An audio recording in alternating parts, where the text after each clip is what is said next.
In today's episode, we're going to go from this to this. Stick around and see how I do that.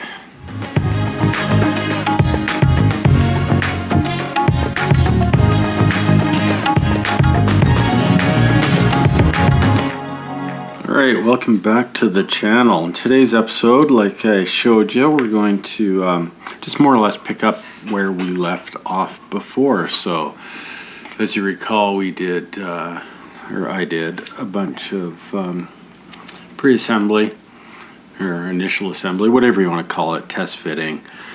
But usually when I do my test fitting, I clean up all the parts as well. So they're more or less, anything that's on here is ready to go for the most part.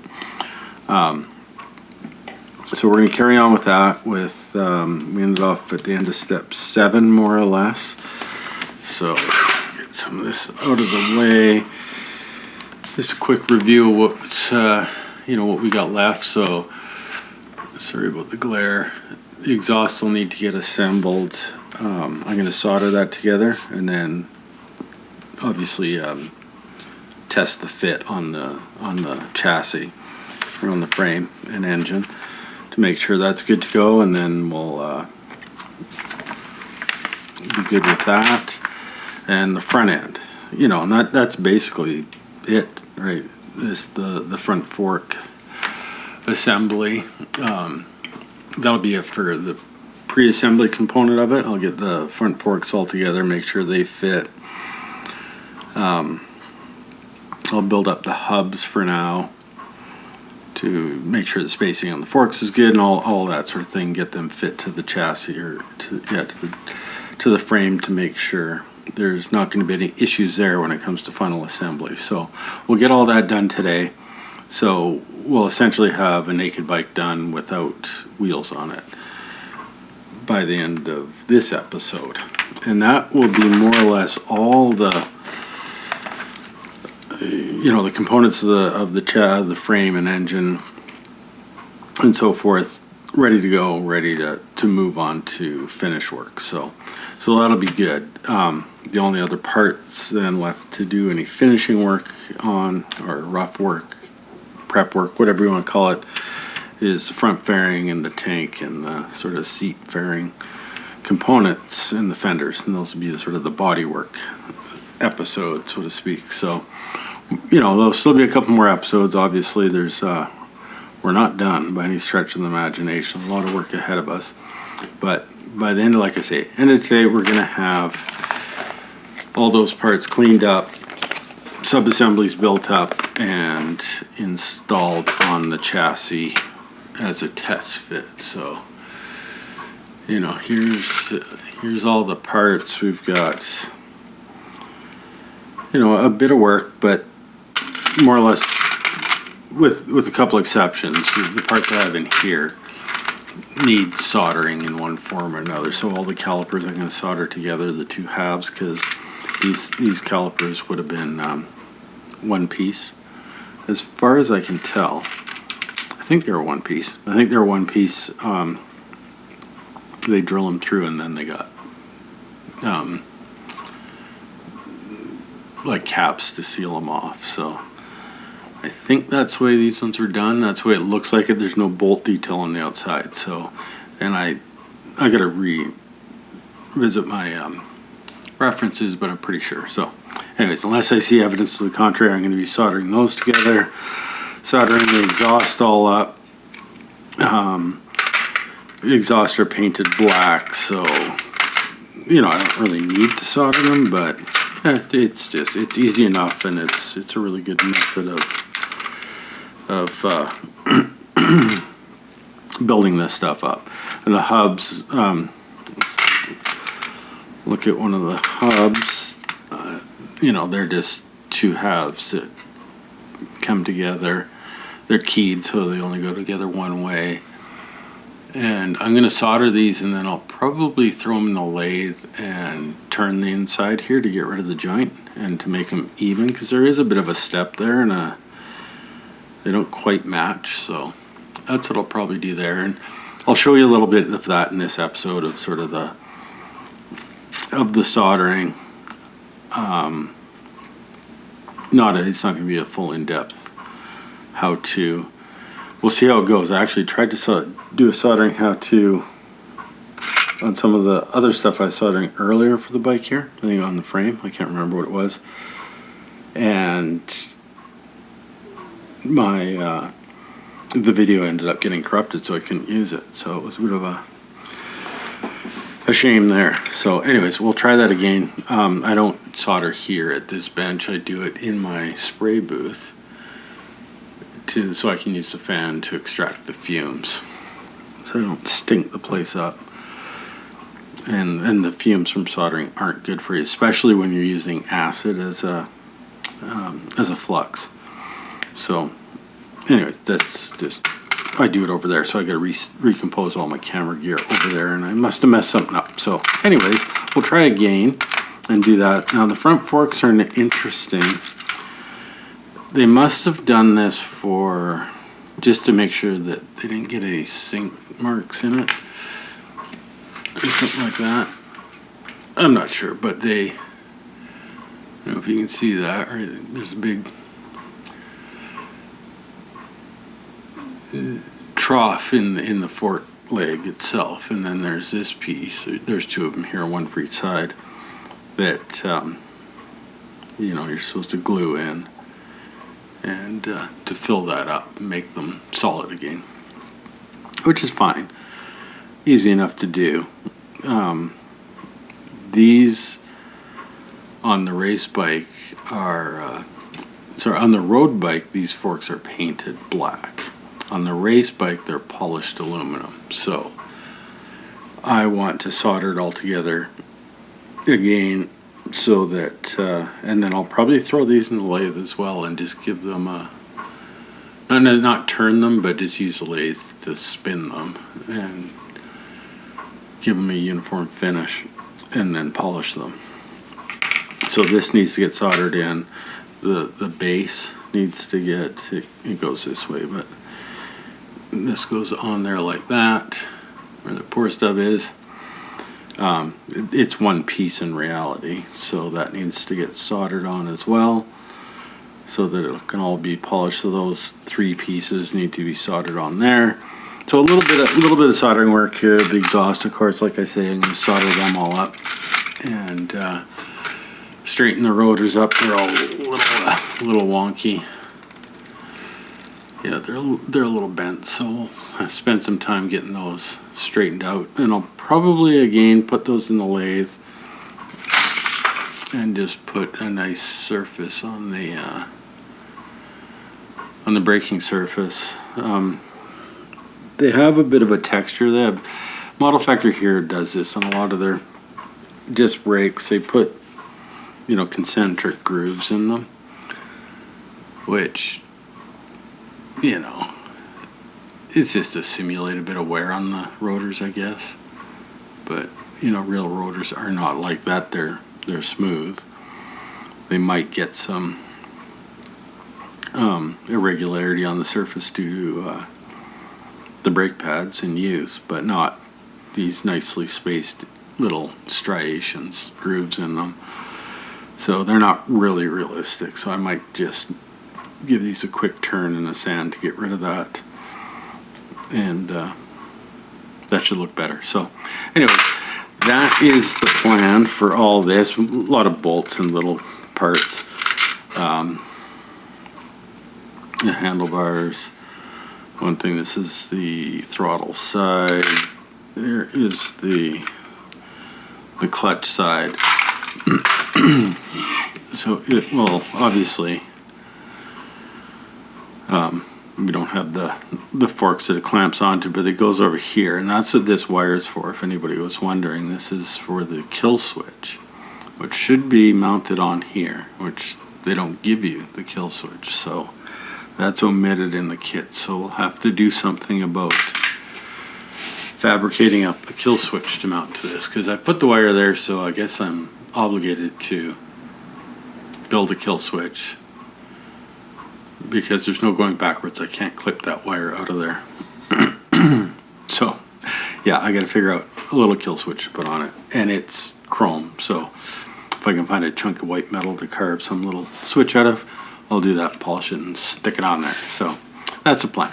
All right, that's enough of me waffling on. Let me go and get a little bit of this done, and I will check in a little bit. Maybe see you over at the soldering station soldering some parts together. So we'll see you in a bit. All right, so as we just talked about, I'm gonna demonstrate a bit of the soldering. So again, I think I showed this already, the flux, low temp solder. My soldering station is over here with a fairly tiny tip on it. So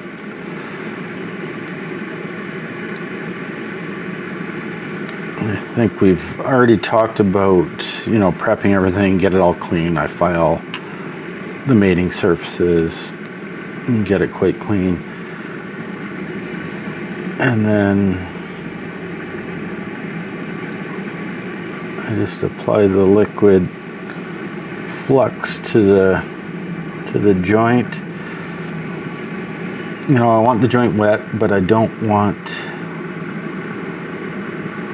to get flux all over, because essentially solder will stick where the flux is. You know, that's part of its job. So I just oops, that's a bit much. I usually solder white metal by getting the solder on the tip and then bring it into the piece. That's not how you solder like electrical, but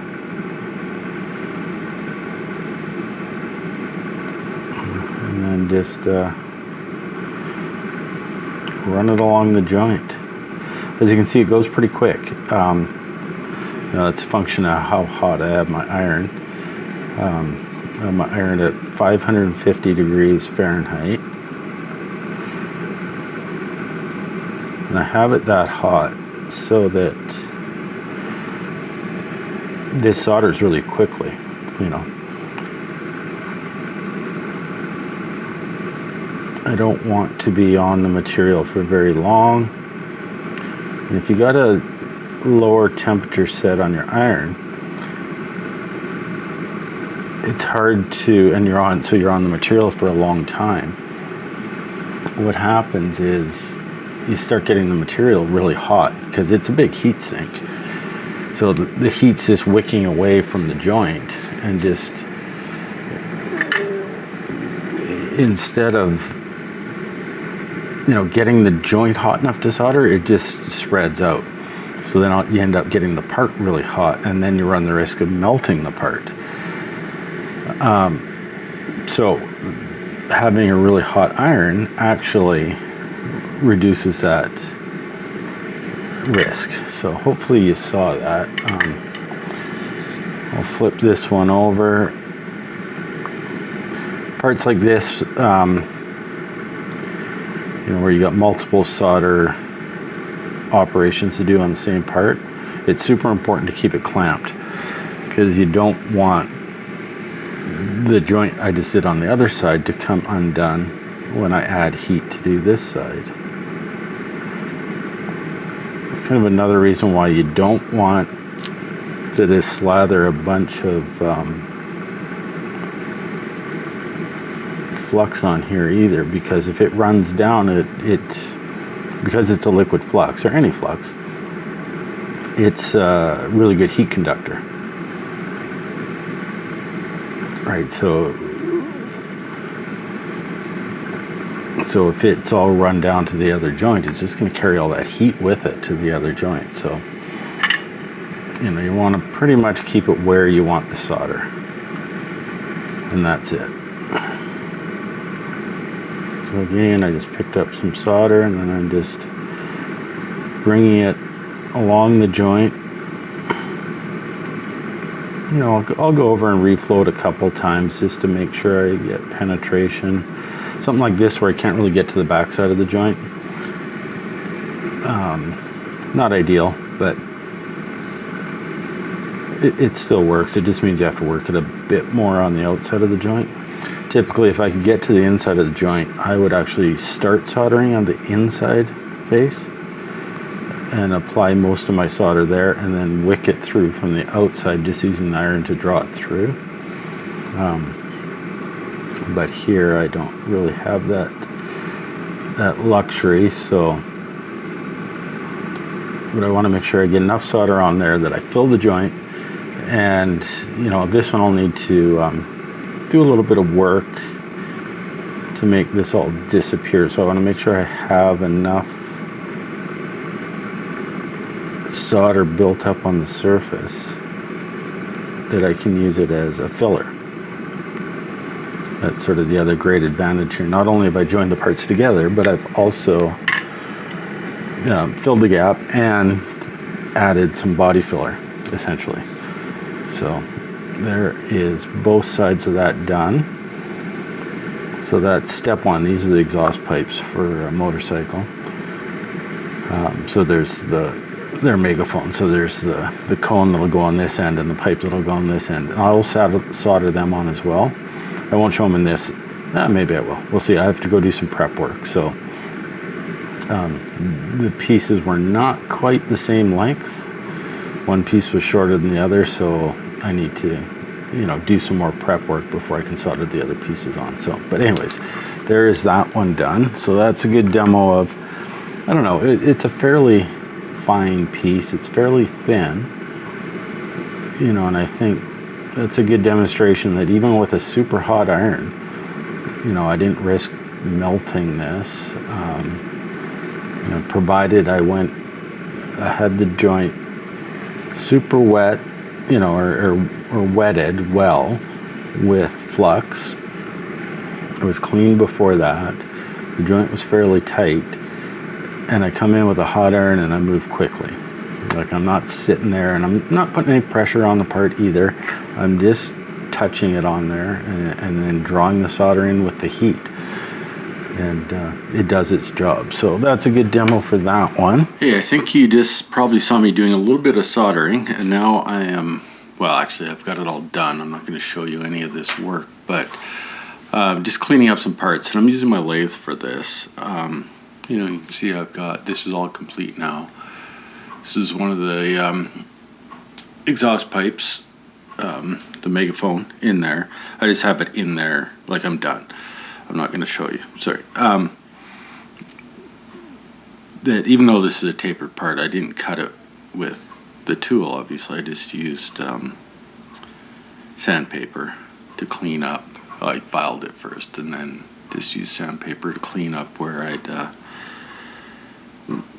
soldered it together. So just wanted to show sort of the setup that I've been using, and which is my little Proxon lathe, which is a decent little lathe, but yeah, it gives you the ability. You can see right there, obviously, because this has that sticking out. I can't do the whole surface, so there is just a little bit of the seam remaining. I'll just have to do some hand cleaning there. I think, did I do it on the other one? No, it's still got a little bit of a seam there, but that's good enough. These are going to be painted black. So I can put some high build primer on them to clean up any of the minor surface imperfections. I still need to fit and solder on the exhaust pipe portion for each one.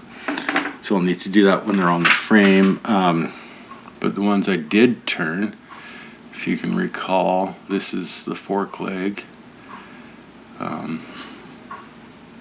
Hopefully that's going to focus. This is pretty busy. Lots of stuff there, but I turned these using a cutting tool. They're a little tricky to get centered, and that's one of the risks. Turning the white metal, it's a little risky because it's so soft that it's hard to hold them firmly, especially this. It's just got, like, I should have done this between centers and cut this tab off and just put a pilot hole in each side. I don't have a center for this, although I could just make one. But this is a live center, so if you put a center on this side and you find your centers on each end, then the pressure from here will keep it and will drive it. So I could have done it that way. I chose not to. I'll probably end up cutting this pin off anyways, But sometimes what I find happens, I just hold these in little collets here. I got a bunch of different size collets. These will break off. That's the risk. You put a bit of pressure on here from the tool and it'll break this tab because it's so soft. But anyways, I managed to get through and get them done. But if you recall, what we did on this one is we soldered an insert into the backside. And as you can see, you know, there's no evidence of it. You can see it on the end where the insert is, right? Right in here, that's the insert. But here, because we soldered it, the joint disappears once you metalwork it. So that's the huge advantage of soldering, I think. Are you actually going to focus on this? I hope so. Anyways, I lost a little bit of detail here. I think there's relief. Come on, stay focused. There's a little bit of relief there for clearance. This is going to be soldered onto the bottom of the forks now. They go there. There's a bit of relief where this piece butts up onto it, so I might just have to file that in to make sure that it sits flush. But that's not a big deal. What I wanted to do, what I was trying to achieve here, was a bit of a, not a rough machine surface, but a obviously machine turned surface on this. Like a bit of a ground surface, because that's what it looked like. And on the race bike, they took the forks that were not totally smooth machine or ground, and then they were painted on the street bikes. But on the race bike, they weren't painted, and they just sort of polished over that. So you can kind of tell that it was a machine surface that somebody just went and polished, but not to a mirror finish. So that's why I wanted this finish on here. So anyways, those are those done. Showed you the pipes. I did the same thing with the hubs. You can see I soldered them together in the middle, and then I machined that down and the joint disappeared. So yeah, it worked out well. There's a little bit of cleanup I still need to do on the inside here. I got a bit too much solder. I got a little carried away soldering this one. And I had some solder wick up the side here.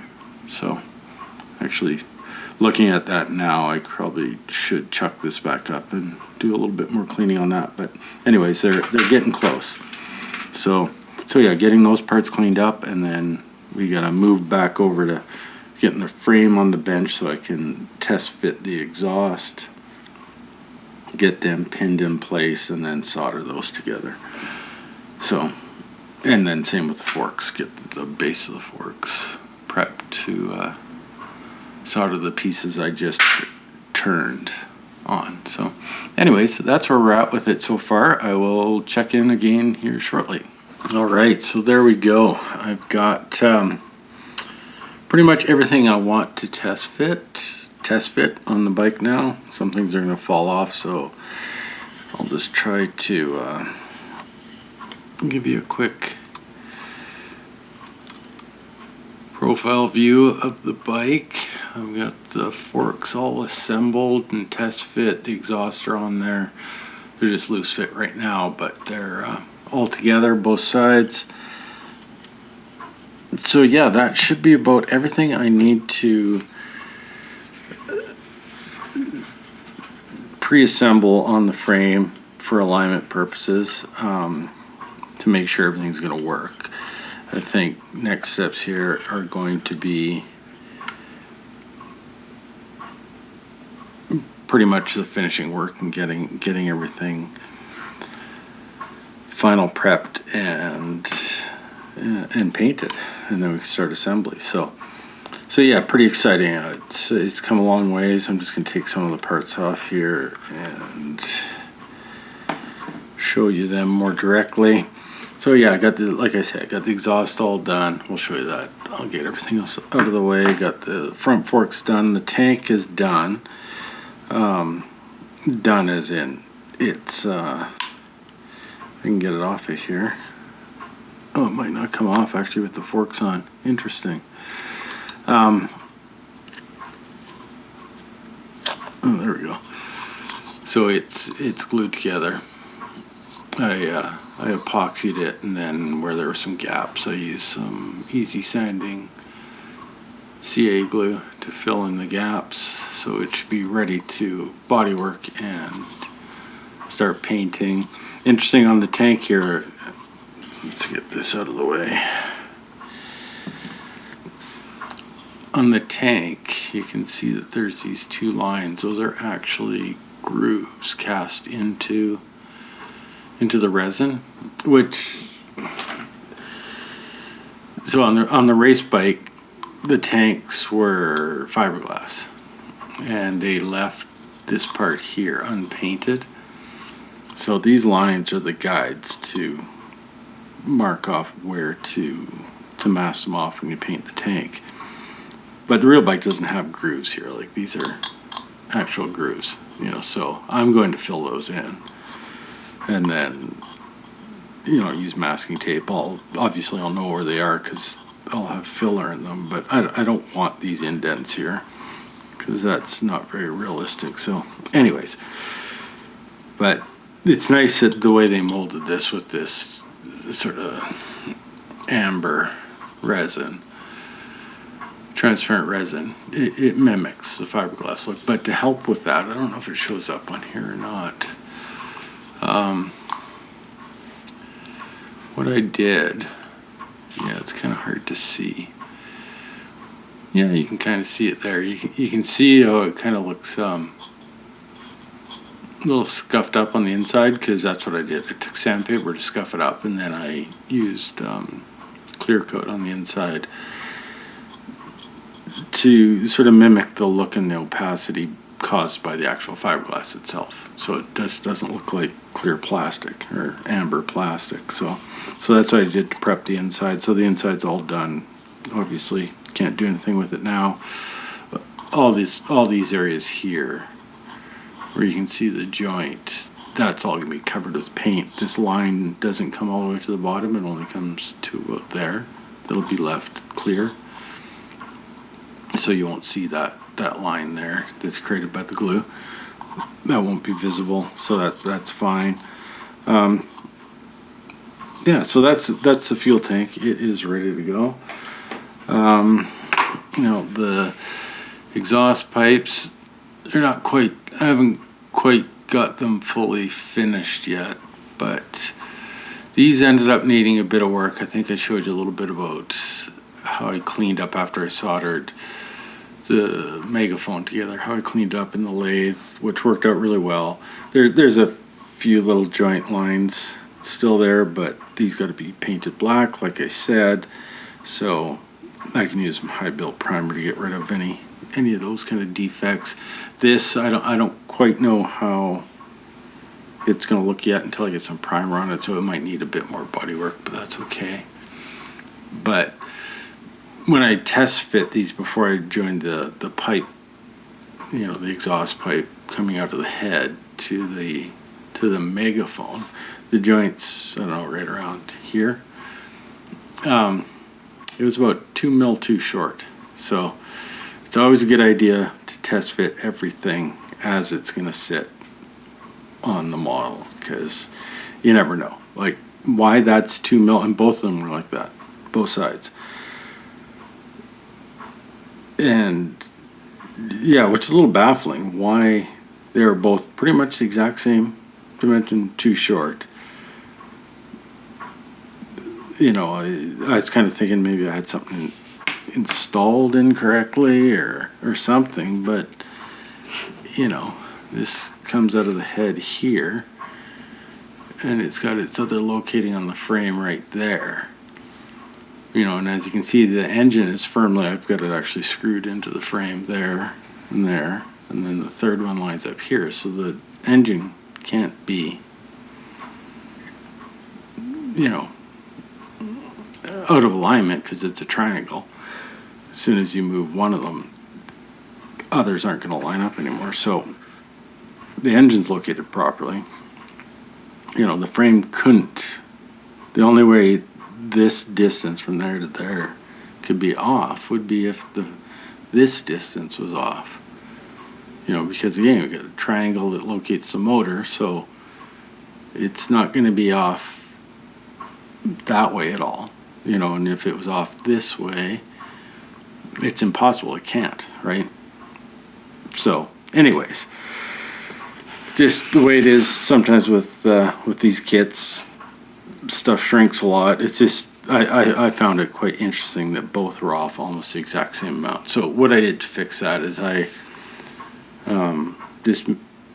drilled both sides for an aluminum pin that was long enough, and then I just used scrap like cut-offs from the casting pour blocks of white metal to build up the gap, and then fix it in place on the frame where it was, you know, where it all fit properly, and then soldered it. So not that big of a deal at the end of the day. It would have been a big deal if you don't test fit it.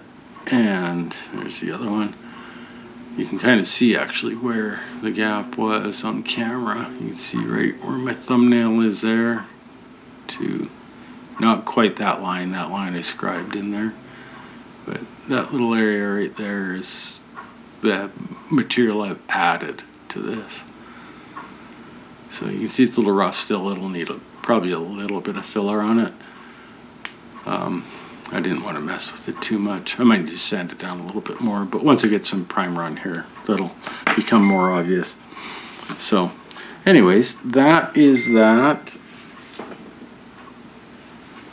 My phone's going crazy, sorry about that.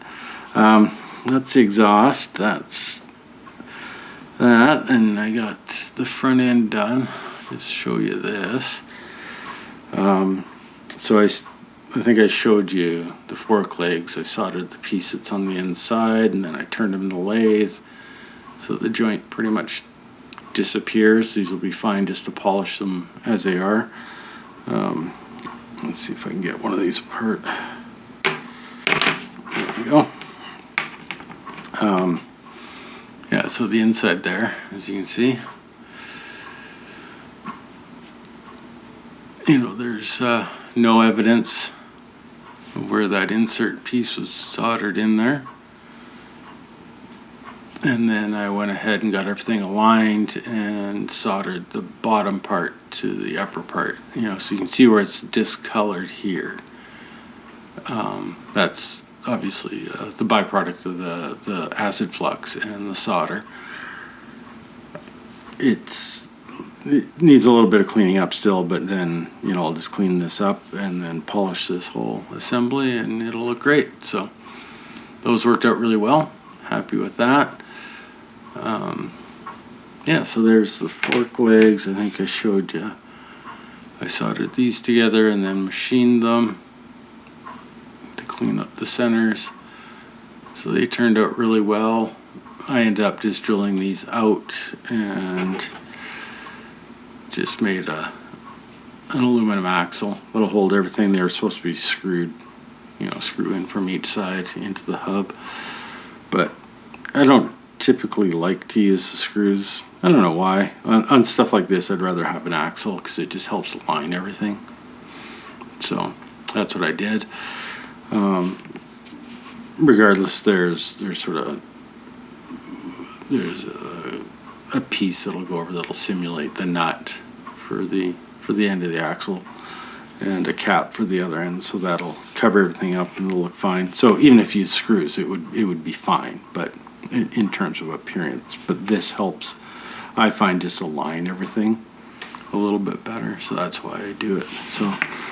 So yeah, that is about it. Oh, and I found this one too. You can see there's a little divot there in the, when this was on and it was straight and everything, it was, the shock was hitting right here, so I just clearanced it a little bit, much like they would do, you know, on the real thing. So I don't know if that's authentic or not, but it will look authentic. So I don't know if it's accurate or not, but it'll look authentic. That's probably a better way of putting that. So anyways, there is all the parts test fit on the frame.